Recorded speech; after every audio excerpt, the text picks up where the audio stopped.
Hi, നമ്മളിന്ന് രാവിലത്തെ ബ്രേക്ക്ഫാസ്റ്റിനായിട്ട് ഉണ്ടാക്കുന്നത് ഓട്ടടയാണ് കേട്ടോ. ഓട്ടട ഉണ്ടാക്കാൻ വളരെ സിമ്പിളാണ്, എല്ലാവർക്കും ഇഷ്ടമാവുകയും ചെയ്യും.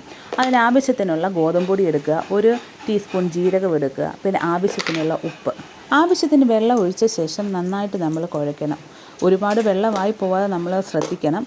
ചിലരിത് ചൂടുവെള്ളത്തിലും കുഴയ്ക്കും, ചിലർ സാധാ വെള്ളത്തിലും കുഴക്കും. നമ്മളിന്ന് സാധാ വെള്ളത്തിലാണ് കുഴച്ചിട്ടുള്ളത്. അതിൻ്റെ ഇടയ്ക്ക് നമ്മുടെ ആദ്യക്കുട്ടൻ്റെ കൈ ചെറുതായിട്ടൊന്ന് മുറിഞ്ഞിട്ടുണ്ട് കേട്ടോ. ചേച്ചിക്കുട്ടി എടുത്തുകൊണ്ട് നടക്കുകയാണ്. കൈയൊക്കെ ഞാൻ ഡ്രസ്സ് ചെയ്ത് കൊടുത്തു.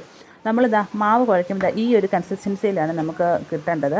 ഈ ഒരുപാടങ്ങ് കുഴഞ്ഞും പോകരുത്. നമുക്ക് ആവശ്യത്തിന് വേണ്ട തേങ്ങ ഇത് ചിരുക്കി തന്നത് നമ്മുടെ പൊന്നൂസാണ് കേട്ടോ. പൊന്നൂസ് ചില ദിവസങ്ങളിലൊക്കെ നമ്മളെ ഹെൽപ്പ് ചെയ്യാനായിട്ടൊക്കെ വരും, ചില ദിവസം ആൾ അനങ്ങത്തേ ഇല്ല.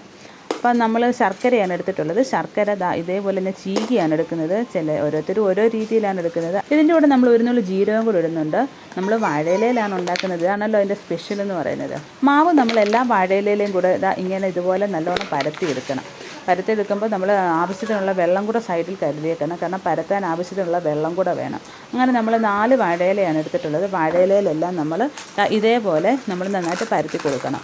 മക്കൾക്ക് എല്ലാവർക്കും ഇഷ്ടമാണ്. അവധിയുള്ള ദിവസങ്ങളിലൊക്കെ ഞാനിത് ഇടയ്ക്കിടയ്ക്ക് ഉണ്ടാക്കാറുണ്ട്. പൊന്നൂസിന് വലിയ പിടുത്തമില്ല, എന്നാലും കുഴപ്പമില്ല. എന്നാലും ആദ്യക്കുട്ടന് വലിയ ഇഷ്ടമാണ് കേട്ടോ. എനിക്കും വലിയ ഇഷ്ടമാണ്. ഞങ്ങളുടെ കുട്ടിക്കാലത്ത് അമ്മ മിക്കപ്പോഴും ഇതാണ് ഉണ്ടാക്കി തരാറുള്ളത്, സ്കൂളിൽ പോകുമ്പോഴും ഇല്ല. നമ്മൾ എത്ര ഉണ്ടാക്കിയാൽ അന്നൊക്കെ അമ്മ ഉണ്ടാക്കി തന്ന ആ ഒരു ടേസ്റ്റ് നമ്മൾ ഇന്ന് ഉണ്ടാക്കുന്നതിനൊന്നും വരത്തില്ല എന്നുള്ളതാണ് സത്യം.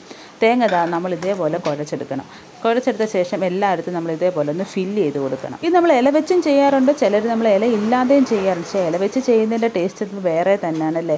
ഇല മുരിഞ്ഞിങ്ങനെ വരുമ്പോഴത്തേക്ക് അതിൻ്റെ ഒരു മണവും ആ ഓട്ടടയുടെ ആ ഒരു സ്മെല്ല് പറയുമ്പോൾ തന്നെ നാവിൽ വെള്ളം ഊറുന്നുണ്ട് കേട്ടോ. ഇതേപോലെ ഇലയെല്ലാം മടക്കി വെക്കണം. മടക്കി വെച്ച ശേഷം ഒരു പാൻ എടുത്ത് അടുപ്പിലേക്ക് ചൂടാക്കാൻ വെക്കുക.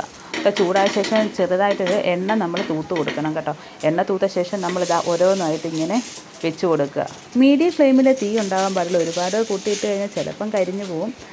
ഇതേപോലെ എന്നിട്ട് ചെറുതായിട്ടൊന്ന് പ്രസ് ചെയ്തിട്ട് കൊടുക്കുക കേട്ടോ. എന്നിട്ട് ഒരു വശം മൂത്ത ശേഷം നമ്മൾ തിരിച്ച് 1-2 ഇട്ട് കൊടുക്കണം. ഇലയൊക്കെ മൂത്തതിൻ്റെ ഒരു മണമൊക്കെ വരുന്നുണ്ട്. ഇപ്പോഴേ നാവിൽ വെള്ളം ഊറുന്നുണ്ട്. അപ്പോൾ എല്ലാവരും ഒന്ന് ട്രൈ ചെയ്ത് നോക്കണം. മക്കൾക്ക് എല്ലാവർക്കും ഒന്ന് ഉണ്ടാക്കി കൊടുക്കണം, എല്ലാവർക്കും ഇഷ്ടമാവും. ഇതൊരു ട്രഡീഷണൽ ഐറ്റം കൂടി ആയതുകൊണ്ട് തന്നെ പറയേ വേണ്ടല്ലോ. അപ്പോൾ എല്ലാവരും ഒന്ന് ട്രൈ ചെയ്ത് നോക്കണം. ട്രൈ ചെയ്ത് നോക്കിയിട്ട് നമ്മുടെ കമൻറ്റ് ബോക്സിൽ കമൻറ്റ് ഇടണം. പൊന്നൂസ് കഴിക്കുന്നുണ്ട്. കഴിച്ച് നോക്കിയിട്ട് എല്ലാവരും ഒന്ന് അഭിപ്രായം കൂടെ പറയണം കേട്ടോ. അപ്പോൾ ഇന്ന് ഇത്രയേ ഉള്ളൂ. Okay, bye. കാണുന്നവരെല്ലാവരും ലൈക്ക് ചെയ്യുക, സബ്സ്ക്രൈബ് ചെയ്യുക, സപ്പോർട്ട് ചെയ്യുക. താങ്ക്